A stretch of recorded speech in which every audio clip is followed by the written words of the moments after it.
Hello, everyone. This is Bethel Today, and I'm your host, Matt Knickerbocker. My guest tonight is Mr. John Hartwell from Westport, Connecticut.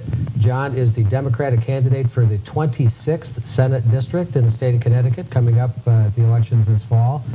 Now, just for those of you who may not be familiar with that, the 26th District includes parts of Bethel, New Canaan, Reading, Westport, Ridgefield, Weston, and Wilton. Big area, and John would like to represent us here in Bethel this coming fall. So welcome, John. Glad you could be here on the show. Thanks, Matt, and enjoy being here. Well, let's start with all about you. As they say, it's about the candidate. Tell us a little bit about yourself, what you do, and how you got involved in politics, and what your interests are. Sure. I'm a management consultant, and I work out of my house in Westport. Do consulting and strategic affairs for primarily for financial services companies. I've been involved in politics for a long time. My first campaign actually was with Eugene McCarthy back in 1968. And I've been doing politics off and on for many, many years, but this is the first time that I'm running as a candidate. First time as a candidate? Yes. That's pretty interesting. Eugene McCarthy was my first campaign, too. I was in the 10th grade. So I couldn't even vote, but I tried anyway. I was in college, and I took a temporary leave and joined the national staff and worked in Indiana and in Nebraska and in Oregon. I was an advance man, did student organizing, and had a great time. Oh, so you were deeply involved in it. You weren't just a casual volunteer. No, I was working full-time on it, 24 hours a day, 7 days a week. I've heard that campaign work is a 24-hour-a-day job. It certainly is, in a high-powered campaign like that, when you're traveling across the country, it's amazing. Now, you said you're a financial consultant, but your background, really, if I remember from your website, your undergraduate degree is in political science, correct? That's right. I did undergraduate in political science, and as I said, I've had a passion for politics and policy all of my life. I also have management degrees from Yale, where I did public and private management, which was an MBA-type program, but it had a slightly different name and a slightly different focus at that time. The idea actually was that there was one set of tools that you would learn in management school that you could use in the public sector or in the nonprofit sector or in the private sector. And when I left Yale, I went into banking, and I was vice president with Chase Manhattan Bank. And then I left that and became a management consultant.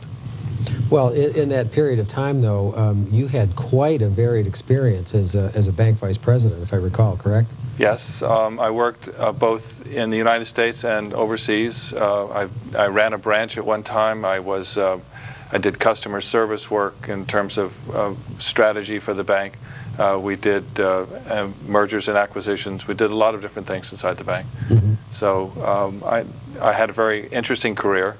And then decided to leave when my wife was given a position at a school up in Massachusetts, and so we decided to leave New York and to follow that. And that's so I became a consultant, and she continued with her career. Now, you lived overseas for a number of years, correct? That's right. Lived in the Middle East for 11 years. That was before going to Yale. And actually, in that time, I was teaching English as a foreign language, and I did it in order to travel. So I wanted to see the world, and I needed a job, and so I said, let's do something that I can do. And ended up, I lived in Turkey and in Iran and in Saudi Arabia. And then spent some time in Central America, I think? Those are doing various jobs. So I did some work in Panama. I've done some work in El Salvador. I've actually also done work in India, in Indonesia, and in Mexico, in addition to the United States. But those are mostly consulting jobs, so they're primarily short time. Now, I'm curious to know how do you feel your experience living in a foreign country, especially in the Middle East, which is certainly the top of the headlines these days? Sure. How has that colored your outlook on politics and what a leader needs to do in today's world, even at the state level? That's a really interesting question. Overseas, you see so many different ways that people live, so many different forms of government, and it makes you, number one, appreciate so much what we have here. The idea that someone can be an ordinary citizen one day and an elected official the next day is is almost unique in the world. There are other places, but not many, where you find that fluidity, the ability to move from one sector to the other, to follow a dream, to have an impact, to make a difference. And so this country offers so much more opportunity of movement and participation than almost anywhere else in the world. And so I think we should be grateful for that. And I think most people are, but it really comes home to you when you travel, when you live overseas, what a different country America is. So that's one thing I think is important. But the other is that wherever you are, whatever the government is, if it doesn't communicate, if it doesn't listen to the people, if it doesn't try to actually solve problems for people, then it's going to have a hard time doing what it wants to do. And we see that all over the world. We see governments where the people aren't involved as they are here. And if you don't have the consent of the governed, then you don't have a government that works for people. And so it's really good to see what we have here.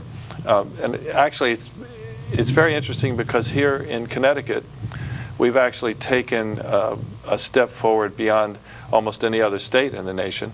We have public financing of elections that's beginning this year. And as a result, candidates don't have to spend all of their time raising money and trying to get support from special interests. In fact, the program says that you only need to raise some money and show some support from your local supporters, and you'll get the rest of the money that you need to run your campaign from the state. And so it's actually opened up state politics to an even greater degree than before. And I think that this year in Connecticut, we'll see a lot more participation than we've seen in prior years. I think we'll see a lot more people obviously running and people hopefully winning. And I think it's the beginning of some real change in the way that politics is run here in Connecticut. Well, let's talk about that for a minute. That's unique in the country? There are two other states that have it, Maine and Arizona. Connecticut is the only state where campaign finance reform was actually passed by the legislature and signed by the governor. In the other states, it was either done by referendum or because of the courts. So again, we are unique in that regard. And it was a big step for the legislature to take in 2005. And actually, Governor Rell had a huge impact in that process. It came about, I think, primarily because of the bad experience that we'd had with Governor Rowland and with the scandals and the fact that he went to jail and that there was money from contractors. And I mean, it was just exactly what you don't want to have in your government. You want government for the people. You don't want government for the people who are elected. Right. And I think Governor Rell, to her credit, recognized that the people of the state were unhappy and dissatisfied with their government. And it wasn't, of course, just Governor Rowland. I mean, there have been problems in Bridgeport, and there have been problems in other towns around the state as well. So I don't want to. It's not a party thing at all. It has to do with good government and encouraging participation by the most number of people possible. So the Governor Rell pushed, and the legislature delivered, and they came up with what I think is an excellent program. And the governor signed it, and it comes into being this year, so that anyone who is running for state senate or the state house of representatives can participate. It's a voluntary program; you don't have to, but it's available to both, to both houses, and it's available to minor party candidates as well. There are various levels of participation. It gets a little technical, but the point is that instead of having to raise, for example, in my race $100,000, I only have to raise $15,000. And get 300 contributions from people who live in the towns that you named earlier. And then I become eligible, once I'm the candidate of the party, I become eligible for campaign funding from the state. And that then is the budget. I can't go out and raise any extra money. You're locked into You're that locked budget. into that amount of money, and you can't get any of the money from lobbyists, and you can't get any of the money from PACs. You have to get it all from individuals. And so it's a very interesting and unique way forward. And as I said, I think it will encourage a lot of new people to run. I'm certainly running. One of the reasons why I'm running is because of campaign finance reform. I actually, with a group that I worked with in Norwalk and Westport and down in Lower Fairfield County called Democracy for America, I helped lobby the state government for this program in 2005. Our group was out, talking to voters, leafleting at the train stations, going up to Hartford to talk to our legislators to try to get them to support the program. And as you might imagine, there was a bit of hesitation on the part of some of our legislators to pass the program because it makes it easier for someone to run against them. And so it wasn't necessarily in their interest to pass this program. They were already in the legislature. They didn't need help. Yeah, they didn't care. They sometimes did care, but what I meant was they didn't care to help people like you. Exactly, Right. They didn't. So I think you're already starting to see the effects of this. There have been several people who've announced that they're not going to run, and I think you'll see more as time goes on. And then you will actually also see people running in constituencies where in the past there weren't so many people running. So for example, in the 26th, in the last 5 elections, the incumbent has only been opposed 2 times in the last 5. 3 times she had no one running against her at all. So this will be the 6th election, so it'll be 50-50 because I'm definitely in the race. And your opponent is? Well, we're not sure. The incumbent is Senator Judith Friedman. She's been in office for, it'll be 22 years at the end of this term. So she is very experienced. We don't know if she's going to run, so we'll have to find out. On our side, on the Democratic side, I'm, so far as I know, the only person who's seeking the nomination. And so I'll become, I'm assuming I'll become on May 19th the candidate of the party. And at that point, then I'll become eligible for the funding. Right.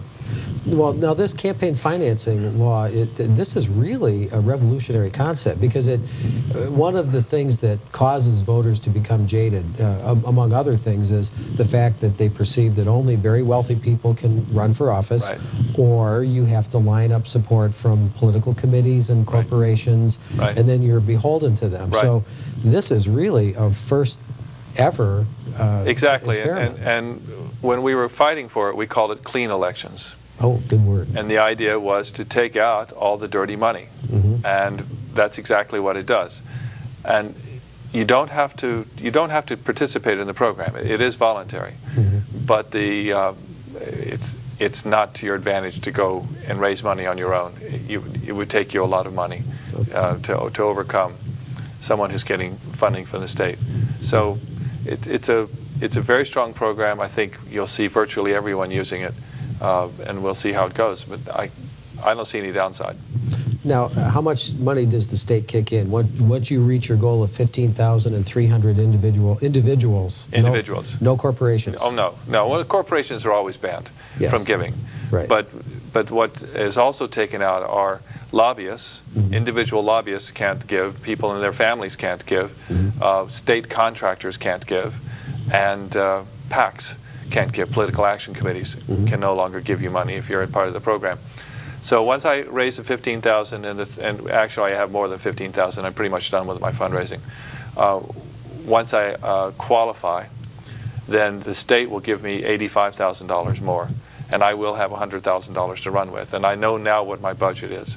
At the state rep level, they have to raise $5,000 and get 150 contributions, and then the state will give them another $25,000, so they'll have a $30,000 budget. And these are good amounts of money. They're not extravagant. They are adequate to run a decent campaign, and I think it's right. It's in the sweet spot. It's a good place to be. Yeah. Wow. And this obviously would include incumbents as well. So let's assume you're running against Senator Friedman again. You would both have exactly the same amount to work with. Exactly. That's a so monetarily, it's a level playing field. Right. And then whatever else you can bring to bear will make the difference. And the idea here is to take the money out of politics, and to focus us back again on the issues. Give us time to talk to people about what they're interested in, rather than to spend time chasing the dollars. Right. So that's what I hope to do. That's great. Yeah. Well, now you mentioned you've been involved in the campaign finance reform effort for some time now. So you actually have been spending some time with people from Hartford and in Hartford. So you're pretty familiar with the state already, right? Yes, of course. Living down in Fairfield County, lower Fairfield County, sometimes we're more oriented toward New York than we are toward Hartford. And I think Hartford is often not oriented toward Fairfield County either. I think you're right about that. Unless they're looking for money. I think Hartford looks at Fairfield County as the ATM. So I hope when I get to Hartford that I'll have some influence in bringing some of the money back. And I want primarily to focus on infrastructure and tax relief. There's so much that we need to do, especially in the realm of transportation. Now, I'm not sure that up in Bethel and in Reading and in Ridgefield, the problems are quite as unique as they are down in Westport and in the lower part of Fairfield County. But let's take, for example, the Branchville line, the line that runs from Norwalk up to Danbury, the train line. I'm very familiar with it. I've commuted on it for 5 years. Well, I don't know how you do it because there's so few trains. The trains you haven't got very much service. Well, I'll tell you one thing. In the time I spent commuting into New York City, I gave up on that line because the service was slow. The old diesels. I actually go back to the time when the diesels used to break down and couldn't get up the hill. Once going north out of Branchville. But I started going over to Brewster to the Southeast Station, and what's remarkable, and I've always mentioned to my wife when we're there, I wish the governor of Connecticut, not New York, would come and count the number of Connecticut plates that are over here because the train service is so terrible on this side of the line. Well, and in Ridgefield they run a bus now over to Katona in order to cut down on the number of cars that are going over, and to give that kind of service to people. I commuted for 9 years myself on Metro North. We lived in Westchester at the time, and so it was a much easier commute than commuting from Ridgefield or from Reading. But it was the same idea: get down to the train station every morning, get on a train, go into New York. People here might want to go to Stamford or to Greenwich or to Norwalk or to Bridgeport. So it's the idea is the same. It's just not all of them want to go to New York. But we need to have a transportation system that works. And we need that for so many different reasons. I mean, if you try to drive down Route 7 in the morning, you know how difficult that is. And that should be reason enough. But now we understand that there's an environmental crisis, there's climate change. We know that we are dependent on foreign oil. I lived in the Middle East for 11 years. I know what the oil business is all about. And I know that we need to be able to wean ourselves as a nation away from foreign oil and become, and move away from that. So how do we do these things? Well, they all work together. The idea is that we need more public transportation, and we need to be able to use the train. Now, we're blessed in that we have this train line. It goes from South Norwalk to Danbury. It should, in fact, go as far as New Milford. And it should be, if not double-tracked, they should at least put in some places where trains can pass each other. And then we should buy some train cars. The governor and the state legislature have already made a huge investment in train cars for the main line, for the New Haven to the line down to New York. They're going to buy at least 300 new cars over the next 5-6 years, and replace some of the old cars and keep some of the old cars. So there's going to be an increase in the number of cars, and so an increase in capacity on the main line. But so far, no one's done anything for this line. Right, and those cars were purchased, I recall, 1986 was when that line got the cars that are on it now. Well, some of them actually come from the 70s. Yes, you're right. Some of the older ones are still in service. That's right. So we're going to be upgrading and replacing and modernizing the cars on the main line, and that's good. And in fact, we could have enough cars to turn that main line into like a subway, so that you wouldn't have to worry what the train schedule was. You could just simply show up at the train station and take a train, because you would know that someone's going to come in the next 10, 15 minutes. Every 15, 20 minutes at rush hour. That's right. You should be able to do that. And that's really only 5-6 years away. The question is, what are we going to do for the Branchville line? And we need to buy some new locomotives, and we need to buy some cars, and we need to increase the service.